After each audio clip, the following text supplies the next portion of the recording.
Pierre Lursa, bonjour, Boker Tov. Bonjour.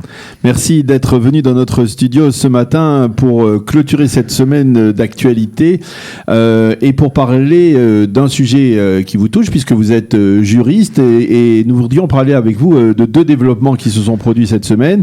On va insister en particulier sur le verdict de la Cour suprême israélienne concernant la députée arabe israélienne Hiba Yazbek qui a en fait une nouvelle fois, on va dire, il faut le souligner, une nouvelle fois remis en cause, en tout cas renié en tout cas l'avis de la commission électorale centrale pour valider cette candidature de Hiba Yazbek en dépit du fait que, eh bien, selon la commission électorale centrale, elle avait cautionné le terrorisme et rendu hommage à, en particulier, l'archi-terroriste qui était Samir Kuntar. Alors, nous allons en parler. On va aussi dire un mot à la fin de notre entretien sur les juges du tribunal de district de Jérusalem qui ont été désignés dans le cadre du procès de Benjamin Netanyahou. On essaiera de voir si on peut avoir un éclairage sur une perspective sur déjà un verdict, alors que ce procès n'a pas encore débuté. Il ne débutera que probablement au lendemain des élections législatives. Alors, pour revenir sur l'avis de la Cour suprême, le décret de la Cour suprême qui a validé donc la candidature d'Hiba Yazbek. Je voudrais d'abord revenir. On va parler d'abord de ce cas précis. Est-ce que, à votre avis, parce que soyons clairs, Hiba Yazbek, elle a tenu des propos, c'est facile de les retrouver, ces propos, qui cautionnent le terrorisme, qui rendent hommage, comme je le disais, à Samir Kuntar.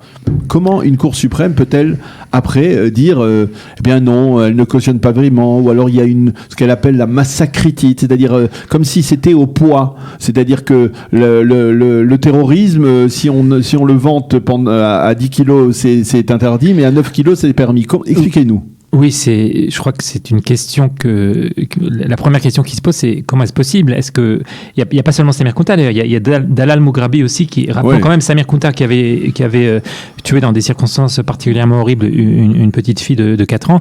Et toute une famille, et son père, Madar Haran, la famille Haran Naraya. Une famille entière, et dont une petite fille, et Dalal Mughrabi qui, elle, avait été l'organisatrice de l'attentat de la côte israélienne, qu'on appelait le Kvish Harkov, de la route côtière en 1978, dans lequel 35 Israéliens ont péri, parmi lesquels 12 enfants. Donc c'est vraiment des archi-terroristes, des symboles du terrorisme arabe-palestinien et qui sont qualifiés de shahidim, donc de martyrs, selon la phraséologie qu'on connaît. Et donc la Cour suprême dit que c'est pas une raison suffisante pour la disqualifier. Alors moi, il y a beaucoup de choses à dire sur ce sujet. Moi, je dirais la première chose, c'est finalement pourquoi la Cour suprême a besoin de se mêler de cette question alors Ça, c'est une question de principe. Alors. Je dirais, du point de vue juridique, le premier argument, c'est que finalement, il y a une loi qui est très claire, c'est la loi fondamentale sur la Knesset, dont l'article 7 dit qu'on peut disqualifier tout parti qui soutient un groupe terroriste ou un acte de terrorisme, et là, c'est le cas de manière tout à fait évidente et incontestable. Et au-delà de la loi, la commission électorale a fait son travail, elle a disqualifié cette candidate. Pourquoi est-ce que la Cour suprême vient s'en mêler ? Et surtout, pourquoi elle le fait de manière systématique ? Puisque finalement, aucun parti arabe n'a jamais été disqualifié, non pas par la commission électorale, mais par la Cour suprême, qui toujours s'érige en défenseur. Oui, en défenseur, en tout cas, je dirais en instance d'appel pour tous les partis arabes qui sont régulièrement disqualifiés par la commission électorale. Et la Cour suprême, elle vient toujours les cachériser, entre guillemets. Alors, je vais vous répondre peut-être, je vais me faire l'avocat, je ne sais pas si c'est l'avocat du diable ou pas, mais en tout cas, je vais faire l'avocat, mais c'est tout simplement dire parce que, eh bien, la commission électorale centrale, c'est une commission qui a un fort caractère politique, elle est composée de représentants des partis politiques, et donc, quelque part, une fois de plus, on se retrouve dans le fameux débat entre la justice et la politique, c'est la justice qui doit avoir le dernier mot. Eh ben oui, c'est très intéressant, effectivement, vous avez raison, c'est bien ça finalement peut-être le fin mot de l'affaire, c'est que la Cour suprême s'estime bien au-dessus de la Knesset, et alors que la question de savoir si un parti peut participer à des élections, c'est bien une question de nature politique au sens très noble du terme. Et si la commission électorale l'a disqualifié, suivant le bon sens, moi je vais quand même citer peut-être trois mots. Ce qu'on peut remarquer, il faut le dire parce que on l'a vu puisqu'il y a eu trois consultations électorales dans la même année, c'est qu'à chaque fois que la commission électorale centrale valide un candidat, la Cour suprême l'invalide, et qu'à chaque fois que la commission électorale centrale invalide un candidat, la Cour suprême fait exactement le contraire, elle le valide. Oui, comme si elle voulait vraiment exprimer son mépris pour cette commission. Absolument. Il y a un mépris tout à fait affiché et clair, non seulement à l'égard de la commission électorale, mais même à l'égard de la Knesset et du personnel politique en général. Je crois que c'est la Cour suprême, c'est un autre sujet peut-être, mais se estime tout à fait supérieure, et elle le dit. Et je citerai quand même l'avis. Bon, il faut quand même dire qu'il y a eu 4 juges qui ont. C'est ça, parce qu'il y a eu 5, il faut préciser, il y a eu 9 juges qui ont jugé. 5 pour et 4 contre. 5 pour et 4 contre. Ça veut dire qu'il y avait quand même un 4 semi-équilibre, on va dire. Oui, y compris d'ailleurs la présidente elle-même, Esther Hayot. Donc, quelque part, je dirais, il y avait quand même Il y a des juges qui ont compris que c'était pas, on pouvait pas valider une telle. Oui, absolument. C'est pas la justice de Sodome à 100%. C'est seulement à 60%. Et il y a quand même 40% de tzadikim qui ont dit le droit. Et je citerai juste 3 mots de l'avis minoritaire, donc de 4 sur 9, qui ont dit Sechel Yachar, Moussar, Bsissi, Chok Mishpat. Donc, à la fois le bon sens, la morale et le droit nous ordonne de disqualifier cette. Et alors que font les 5 juges de ce bon sens, de ce droit, de ce Sechel Yachar, de cette morale? Ils les piétinent, ils les foulent aux pieds au nom de. J'ai pas lu les 80 pages du jugement, j'ai lu que les 3 pages de résumé, je dois dire, mais personnellement, je pense qu'il y a une aberration à la fois morale, juridique, et aussi peut-être le plus grave, c'est sans doute le message politique qu'on envoie au public arabe israélien. Parce que, moi je connais un peu le sujet, j'ai travaillé pendant plusieurs années à Memri, donc je connais le discours de glorification des shahidim, du terrorisme chez les députés arabes, et quelque part, je dirais, le message que la Cour suprême envoie avec ce jugement, avec cette décision, c'est à la fois continuer, et c'est aussi de dire que finalement, et elle considère que c'est normal que des députés arabes incarnent cette voie radicale, cette voie qui glorifie le terrorisme. Comme si elle disait qu'il y a une forme de légitimité à cette radicalisation. Absolument, alors qu'on sait bien que les députés arabes ne sont pas représentatifs justement de l'ensemble du public arabe israélien, qui dans son ensemble est plus modéré que ses représentants politiques. Et quelque part, la Cour suprême, et pas seulement la Cour suprême, mais d'autres institutions en Israël, encouragent l'extrémisme, de même lorsqu'ils se soutiennent Ahmed Tibi, qui lui aussi ne devrait pas siéger à la Knesset, pour toutes sortes de raisons. Donc je dirais quelque part... D'autant plus qu'il faut souligner, Pierre, que Hiba Yazbek est député du parti Balad, et que ce parti a une longue tradition de députés, on va dire, extrêmement virulents, pour ne pas dire de députés qui étaient en collusion avec l'ennemi. On se souvient d'Azmi Bachara qui a dû fuir Israël parce qu'il était en collusion avec le Hezbollah pendant le moment de la seconde guerre du Liban.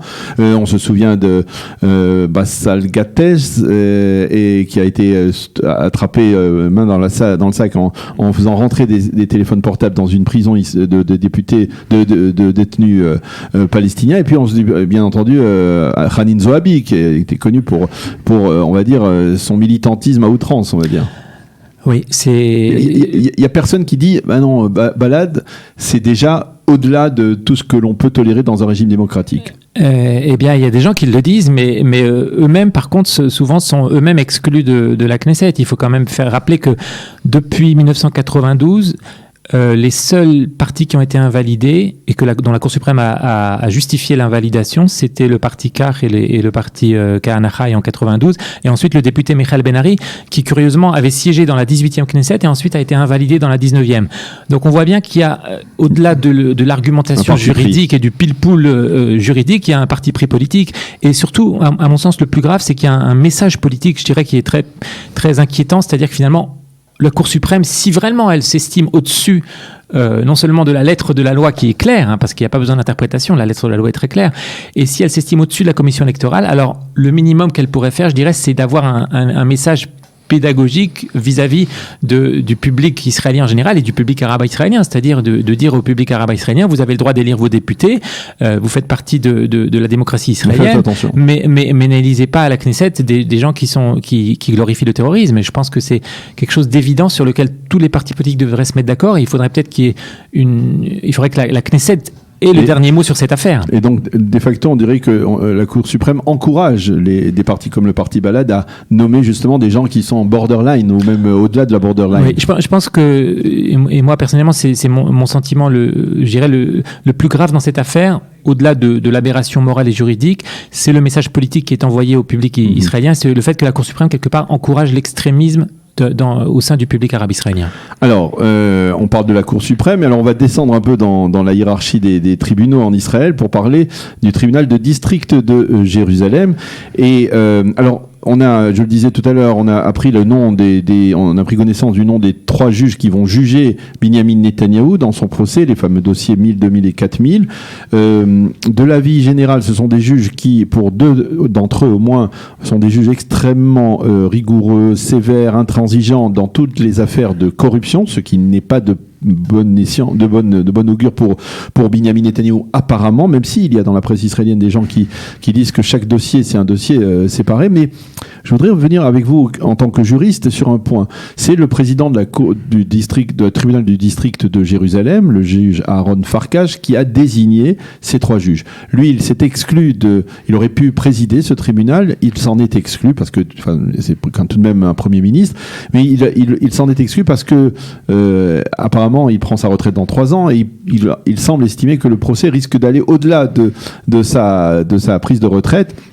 Mais je voudrais revenir sur un point qu'on ne mentionne pas obligatoirement. C'est lui qui est le maître à bord, c'est-à-dire c'est lui qui décide quels juges vont juger le Premier ministre. En fonction de quels critères il juge, il décide. Eh bien, je dirais que c'est un des aspects qui reste obscur parce que finalement, on ne sait pas pour quelle raison il a décidé précisément ces juges. On peut simplement se borner à des hypothèses. Effectivement, il y en a qui disent qu'il a choisi délibérément des juges qui sont plus sévères. Et on peut aussi, comme Binyamin Netanyahou lui-même a dit qu'il faisait confiance à la justice, je ne sais pas s'il le pense vraiment, parce que malgré tout... Il l'a bien critiqué ces derniers temps, la justice. Oui, dans d'autres circonstances, il s'en est aussi pris au conseiller juridique du gouvernement, et avec sans doute des bonnes raisons, mais effectivement... On peut se demander si quelque part c'est pas un jeu qui est couru d'avance. Est-ce que le résultat n'est pas déjà couru d'avance? On peut aussi penser qu'il y a toujours une part d'incertitude et que peut-être que même des juges spécialisés dans les affaires de corruption considéreront que justement au vu des faits très graves pour lesquels ont été condamnés d'autres ministres, eh bien Netanyahou lui ce sont des broutilles. Donc je dirais les jeux quelque part restent ouverts, mais à mon sens, le plus grave, c'est peut-être pas la personnalité des juges, que plutôt le fait que depuis déjà maintenant des mois et des années, quelque part, les médias, eux, ont déjà condamné Netanyahou. Et les juges sont sensibles aussi On veut dire qu'ils ne peuvent pas être étanches vivants en vase clos. Bien entendu, les juges sont des citoyens comme les autres qui regardent la télévision, qui lisent les journaux, et quelque part, ils sont eux aussi soumis à ce bombardement médiatique et psychologique. Vous voulez dire en fait que Binyamin Netanyahou risque de ne pas avoir un procès de juge, de justice absolument, et d'équité. Quelque part, je dirais que sur le plan médiatique, il a déjà été condamné depuis très longtemps, et avec un acharnement d'ailleurs sans précédent, et donc on peut se demander, est-ce que la justice parviendra malgré tout à rester objective et à faire son travail de manière objective? On peut vraiment en douter, on peut se poser la question, est-ce que c'est possible dans les circonstances actuelles que la justice rende un jugement vraiment impartial et objectif? Eh bien, merci beaucoup, Maître Pierre Lursa, d'être venu dans notre studio pour nous parler de cette activité juridique donc importante dans cette semaine, à la fin de cette semaine d'actualité en Israël. Merci d'avoir été avec nous et Shabbat Shalom. Shabbat Shalom.